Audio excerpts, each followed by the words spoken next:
Choosing a college degree can be hard. I remember making the choice myself twice. The first time around, I was idealistic. I wanted to follow my passions and chase my dreams, and so I got a degree in political science. Makes sense, right? But there was one detail that I had missed when it came to political science. There aren't many job postings that you will see out there that lists political science as a job requirement. As you can imagine, this made my entry into the working world a little bit tough. Hold on, guys. It's gonna get bumpy. I ended up working in marketing for several years after getting that poli-sci degree. It was a great experience, I had a lot of fun, but it was missing some key components that I was looking for in a career. I was getting concerned that marketing didn't have the longevity and the career growth that I was really looking for myself personally. That brings me to accounting. After lots of restlessness and thinking it over and really trying to decide if I was going to make a pivot, what would that pivot be? I decided accounting was the best fit for me. Living in the Midwest, not wanting to go into tremendous amounts of debt, not necessarily going to a prestigious school, and also wanting to make this pivot as fast as possible, accounting seemed to make the most sense in my situation. The more and more that I thought about it, I realized that accounting offered three strong traits that we've talked about on this channel before. It has equity opportunities, it has the potential for a very high income, and it has a skill set that is very much in demand and will continue to be in demand for the long term. The point of this video today is it took me over 5 years to hone in on those specific factors that eventually helped me make that decision to study accounting. I want to go into depth on those factors and share them with you guys so that you can make more informed decisions for yourself when you're making your own career decisions. Accounting by no means is the only career opportunity that you should consider, especially if you are just starting out and you are a senior in high school who's just graduated or a freshman in college and you have the world ahead of you. But I think framing your decision within these three questions, especially if you are like me and you find that these factors resonate with you, it's going to help you whittle down your choices pretty efficiently and effectively. Also, quickly before we talk about these factors more in depth, I wanted to let you know that I am starting a newsletter. In this newsletter, I'm going to be talking about things like we talk about on this channel, but maybe the ideas that don't make the cut for a video or another article that I find interesting, or maybe even something that I've purchased recently that I think would benefit some of you guys. If any of that sounds interesting to you and you'd like to continue this discussion in a written email format, please just click the link down below and add your email and I'll add you to the list. I am excited to continue connecting and sharing in a different way. So thanks so much for being a part of this journey. Now let's get into these career decision factors. The first question I want you to ask yourself as you are trying to decide what your career is going to be like and what you want to study is, can I continue to become competent and grow long-term in this career? What this means more specifically is, does this career offer opportunities for me to not only broaden my knowledge base, but deepen my knowledge base? So can I become an expert in one aspect of this field and provide very specific value to clients or a business with that specific knowledge in my hand? Not all careers necessarily offer this, although I think if you keep this in mind at the beginning of your career, you are much more apt to seek out that specific knowledge, because you can pick any field, even some degrees that I've said I'm not a huge fan of, like marketing or advertising, for instance, and there are people who are experts in those fields. I might just say that the opportunities are not as wide-ranging and broad as a field like accounting. So if this career supports constant learning and you not only have the ability to go very wide on a subject, but deep on specific subject matter, I think that you should greenlight the degree you're considering, or at least take that as a very good sign. The next thing I want you to consider is, as you have these learning opportunities in your career, as you are widening the base of your knowledge and starting to go deeper on specific knowledge, is compensation correlated with the deepening and the widening of that knowledge? Basically, as you learn more, do you make more? Now, we don't only get paid more because we know more. We have to apply that knowledge so that it's valuable for a business. But I think this is a good thing to think about. Is it the type of career, is it the type of job that rewards professional development for yourself? And so as you grow as an employee, as you grow as an expert related to that specific field, is there a good chance that your income's going to increase? If the answer is yes, I think that you should seriously consider whatever career it is that you're thinking about, whether it's accounting or software engineering or engineering, computer science, etc. The next thing I want you to consider is, Are there equity opportunities in this field? That could take almost any form, but I think it's very important that there are equity opportunities. What does this mean? What is an equity opportunity? When I say this, I simply mean, is there an opportunity for you to have a slice of ownership? This could take many different forms. Within large tech companies, it's often going to be in the form of RSUs, and those stocks will have to vest over a certain period of time, and then after a certain period of time, you can exercise your stock options.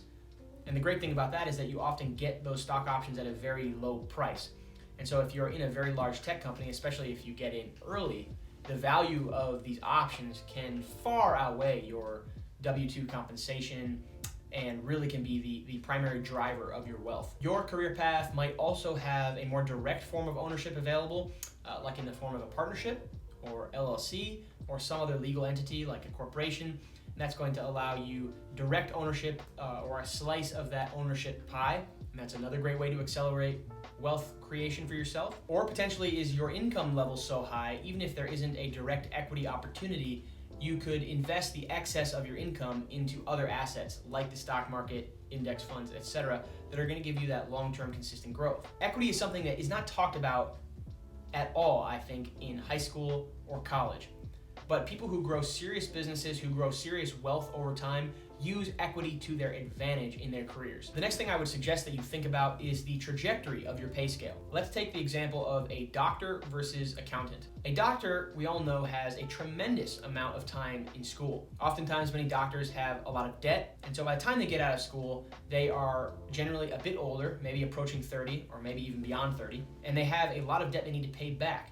At the same time, their income level starts a good bit higher than an accountant, that's for sure. I'm not sure when a doctor hits their peak earning years, but considering that they might be carrying a large amount of debt, the income that's starting quite a bit later than other people who maybe just started working right after their undergraduate degree, there's going to be some trade-offs there, paying off that debt and not having serious income until later in life. I'm not saying it's not worth it, I just think it's something that you should think about and plan for accordingly. An accountant, on the other hand, they start earning relatively quickly. Let's say they graduate around 21 or 22. They're making about $55,000 or thereabouts their first year. They quickly gain experience, and maybe by the 5-year mark, they are crossing that 6-figure threshold. Depending on how that individual has managed the rest of their financial life, their expenses may be rather low, and now their income is extremely high in relation to the median income in the United States. And so they have this earlier earning opportunity and a lower cost of education. Again, it's just a factor to consider as you are making these career choices. I'm not saying that one is better than the other. I think it really depends on your own personal goals, what you want out of your career, and what you want your own finances to look like. It should be said that both accountants and doctors in the long run have very strong earning potentials, and both careers offer equity opportunities, high incomes, and most anything that you could want when it comes to a career. Again, this is a personal choice that you need to think seriously about for yourself. The next factor I want you to think about is, am I gaining a specific skill from this degree?